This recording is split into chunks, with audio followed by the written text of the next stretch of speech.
समाज के पुरोधा समाज के संत अलवर से हमारे सांसद महंत बालकनाथ जी महाराज, भारतीय जनता पार्टी के हमारे प्रदेश अध्यक्ष श्री ओम प्रकाश धनखड़ जी,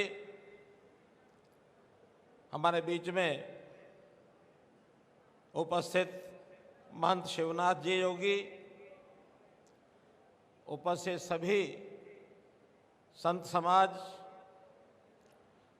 हिमाचल प्रदेश से पधारे हमारे विधायक पूर्व डिप्टी स्पीकर श्री हंसराज जी,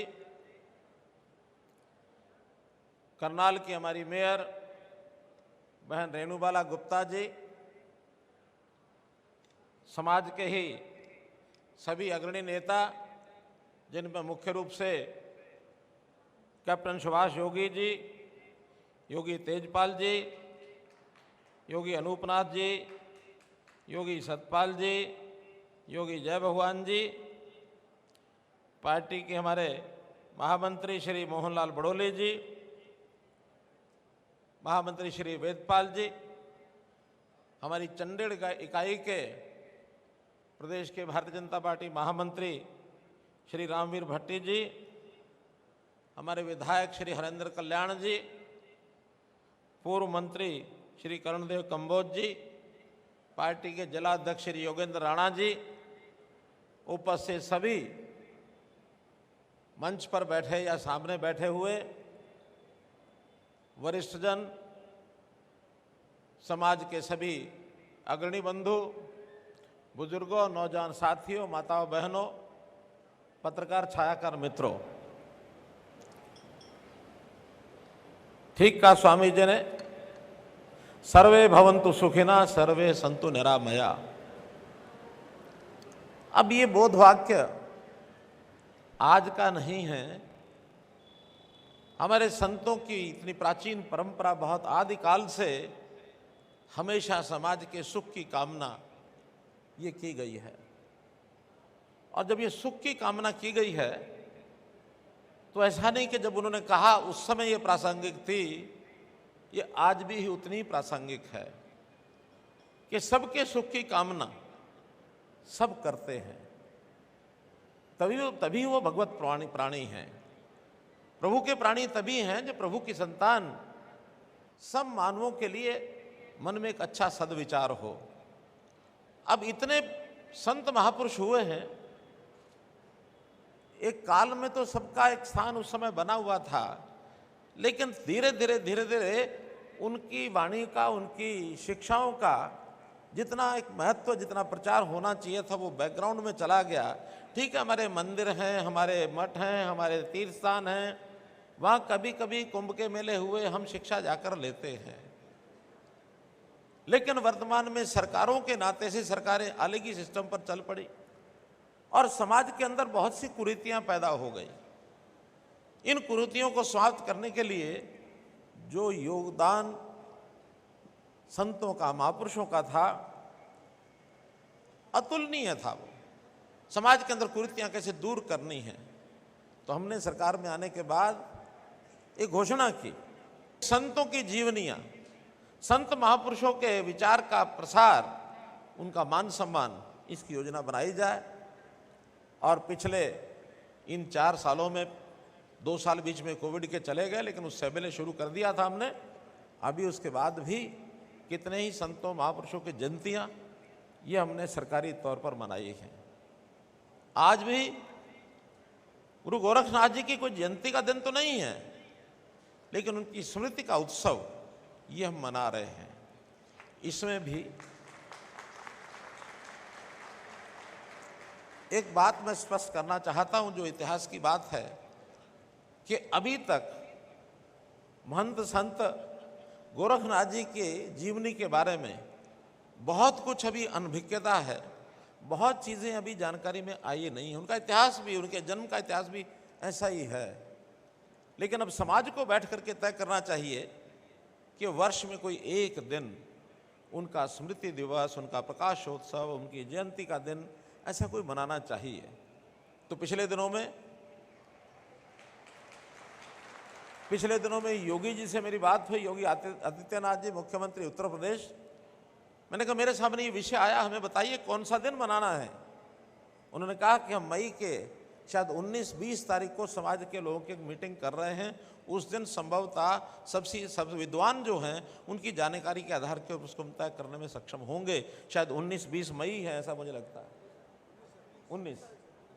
19 मई सबको पता है। इसी में से ये तो तय हुआ कि आज हम ये कार्यक्रम करेंगे। कुछ बंधुओं ने कहा कि 5 मई को उनका जो है जन्मदिन प्रगटोत्सव ऐसा मनाते हैं, तो आज 5 मई को मनाइए। मेरे मन में एक विचार आया, अच्छा होता कि 5 मई होता, क्योंकि 5 मई को किसी और एक व्यक्ति का जन्मदिन भी आ रहा है। अगर वही होता तो मुझे आनंद होता।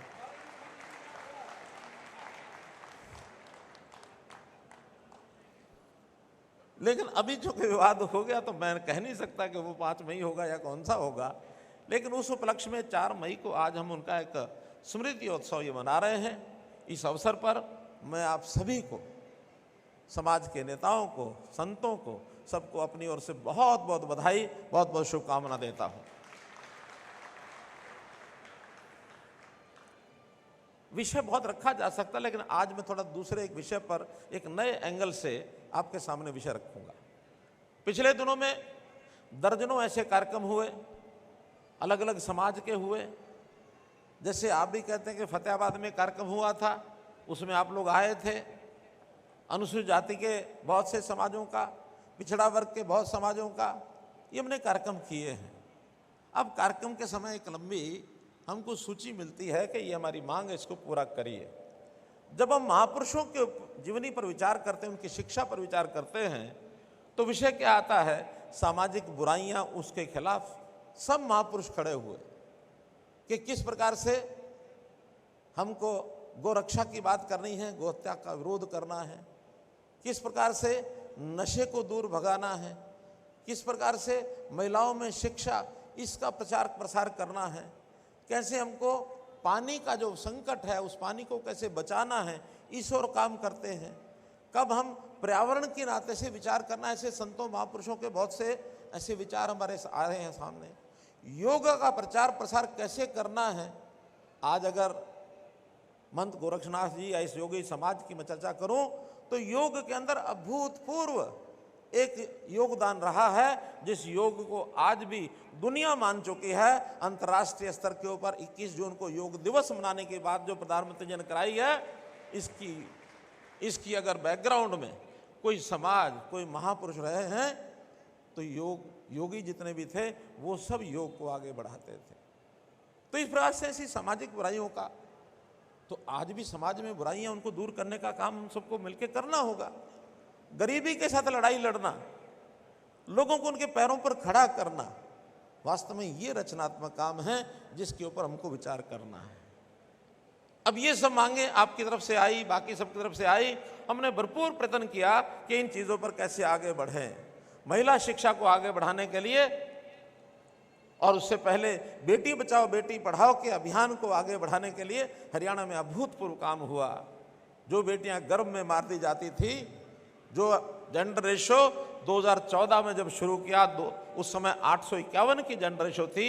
आज हरियाणा की जेंडर रेशो बंधुओं 923 हो गए। 923 2000 जन्म के पीछे 72 बेटियां जो गर्भ में मार दी जाती थी, आज वो बचती हैं। बेटी हमारा धन है।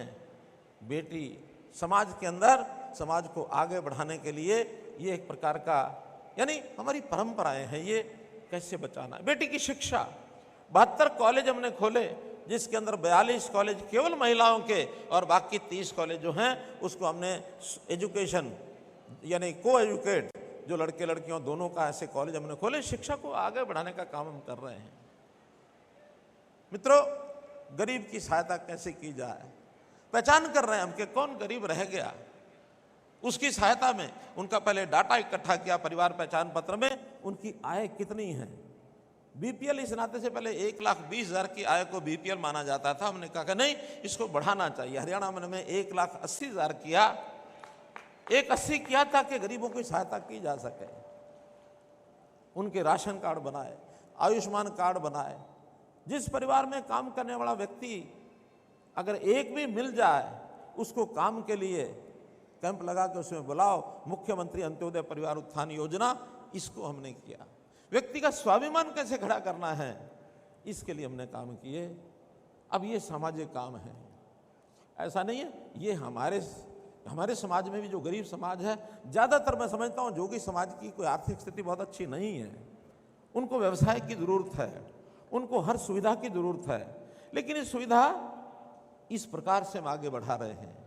एक दूसरा प्रकार होता है जो राजनीतिक प्रकार है कि समाज को जातियों में बांट के रखो, जातियों के नाते उनकी डिमांड को पूरा करो और उसके बदले में जातियों से सौदेबाजी करो कि आप मेरा काम करो, हम आपको वोट देंगे। वोट के बदले में काम, ये सौदेबाजी, ये गलत परंपरा है। इस परंपरा को हमको तोड़ना चाहिए, तोड़ना चाहिए। वोट अपनी जगह है, समाज को सुधारना, इसको ऊपर उठाना, ये अलग एक विषय है। हम सबको मिल करके अगर जाति के तौर पर भी, पंथ के तौर पर भी, महापुरुषों की शिक्षा के हिसाब से भी अगर आगे बढ़ना है तो दूसरी परंपराएं जो हमारी बनी हुई हैं उस पर काम करना चाहिए। हमारी चिंता जरूर सरकार करेगी, जिसकी जो जो जरूरत है उसको हम पूरा करेंगे। हाँ, महापुरुषों की अमरता, उनको याद रखना ताकि हमारी प्रेरणा लगातार हमको मिलती रहे। मंत गोरक्षनाथ एक नाम से अगर कुछ चीज़ें अगर प्रदेश में होंगी तो हमेशा हम याद रखेंगे। जब भी हम जाएंगे उनकी शिक्षा के सामने हमारा नतमस्तक हम होंगे। हमारे आराध्य हैं, हमारे देवता, उनको याद रखना। तो इस परंपरा पर हमने हरियाणा में काम किया है और उस नाते से जितनी भी बातें आपने बताई उनमें से बहुत सी बातों का विचार हमने किया है। जिस प्रकार से एक विषय आया कि महंत गोरखनाथ जी का कैसे उनके नाम को याद रखें, मुझे कष्ट के साथ बात करनी पड़ रही है कि आपके संगठन, 5 संगठन तो मैं जानता हूँ, अलग अलग संगठन काम करते हैं, अलग अलग एरिया में करते हैं, अलग अलग नेता हैं, और भी ज़्यादा होंगे। मेरा कहना है कि सबसे पहला काम पूरे समाज की एकता, एक होकर के एक नेतृत्व बना करके आगे बढ़ें, ये सबसे पहली आवश्यकता है। और जो जो मांगे अलग अलग से आई हुई हैं, सब मिल करके एक मांग पत्र के हिसाब से आएंगे, बहुत सी चीज़ें हल हो जाएंगी। जैसे हम 2 या 3 शहरों के अंदर महंत गोरखनाथ जी के नाम से कुछ चौक का नाम रखेंगे, लेकिन वो जब तब आप सहमत होकर के हमको बता देंगे। हम 2 या 3 मार्गों का नाम उनके नाम से रख देंगे, आप सहमत होकर के बता दीजिए कि महंत गोरखनाथ जी के नाम से ये मार्ग रखने हैं, बशर्ते कि पहले किसी और का नाम नहीं होना चाहिए, क्योंकि हम किसी दूसरे को तकलीफ भी नहीं पहुंचा सकते, नहीं ना पहुंचा सकते। हमारे जो अपने आराध्य हैं उनके नाम से अलग से मार्ग हम रखें। कोई एक शिक्षण संस्थान, कोई कॉलेज से हम शुरू करेंगे, किसी एक कॉलेज का नाम महंत गोरखनाथ जी के नाम से उनका नाम रखेंगे। डिमांड्स में आया कि उनके नाम की एक चेयर स्थापित की जाए, तो मैंने महंत जी से अभी बात की है, महंत बालकनाथ जी से। तो विश्वविद्यालय, बाबा मस्तनाथ विश्वविद्यालय जो अस्थलबोर में है, इस विश्वविद्यालय में महंत गोरखनाथ जी की एक चेयर ये स्थापित की जाएगी, ताकि उनके नाम का, उनकी शिक्षा का एक प्रकार से शोध किया जा सके। मित्रों, हम लोगों ने पुजारी पुरोहित एक बोर्ड का गठन किया है। अब मेरा एक विचार जो आज डिमांड में भी रखा हुआ है, अलग अलग बोर्ड की बजाय पुजारी पुरोहित में जो हमारे नाथ संप्रदाय के नाथ सज्जन हैं, जो पूजा का काम करते हैं, उन गुरुद्वाराओं की परंपरा में है, हम नाथ संप्रदाय के उन लोगों को भी उस पुजारी पुरोहित बोर्ड के अंदर शामिल करते हैं। ये भी एक घोषणा आपको बताई जाती है। आपकी जो धर्मशालाएं हैं, मुझे मालूम नहीं कितनी हैं, सबसे पहले अगर आप नाथ संप्रदाय की या योगी समाज की जो भी धर्मशालाएं हैं, वो सब अगर आप हमको सूची दे देंगे तो यथा योग्य सबको उनके साइज के या उनकी आवश्यकता के हिसाब से योगदान जो है वो भी उसमें अनुदान दिया जाएगा। इस प्रकार की घोषणा भी हम करते हैं। संतों की शिक्षा को पाठ्यक्रम में जोड़ना, ये घोषणा हम पहले ही कर चुके हैं, लेकिन इतना स्पष्ट करना चाहता हूं कि हर संत महापुरुष के नाम से अलग से पाठ जोड़ना तो शायद बच्चों के साथ जाती हो जाएगी, क्योंकि संत महापुरुषों की लिस्ट बहुत बड़ी बन गई है। उन सब का उल्लेख करते हुए संतों की शिक्षा ये बच्चों को पता लगना चाहिए, इसलिए महंत गोरखनाथ जी की शिक्षा का उल्लेख हम पाठ्यक्रम में जरूर करेंगे, ऐसा आपको विश्वास दिलाते हैं। पंचायती राज संस्थाओं में जैसे एक सज्जन हमारे कैप्टन साहब बोल रहे थे कि उनको आरक्षण के कारण से कितने सरपंच बता रहे थे बने, 31 सरपंच बने, और ये पहली बार बने होंगे जब बीसीए को आरक्षण दिया है। इसी प्रकार का आरक्षण नगरों में जो नगर पालिकाएं, नगर परिषदें हैं, उसके अंदर भी इस चुनाव से पहले लागू कर देंगे, ताकि आपके लोग उसमें भी आकर के चुनाव लड़ सकें, आगे बढ़ सकें। हमारे जो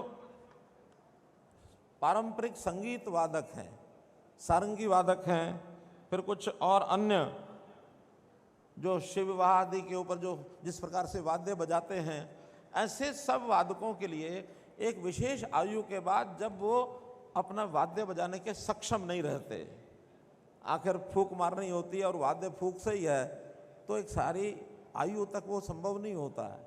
तो जो उनकी सक्षमता समाप्त होगी, ऐसे वाद्य वादकों के लिए अलग से पेंशन की एक स्कीम बन रही है, ताकि उनकी आजीविका की पेंशन उनको ये मिल सके।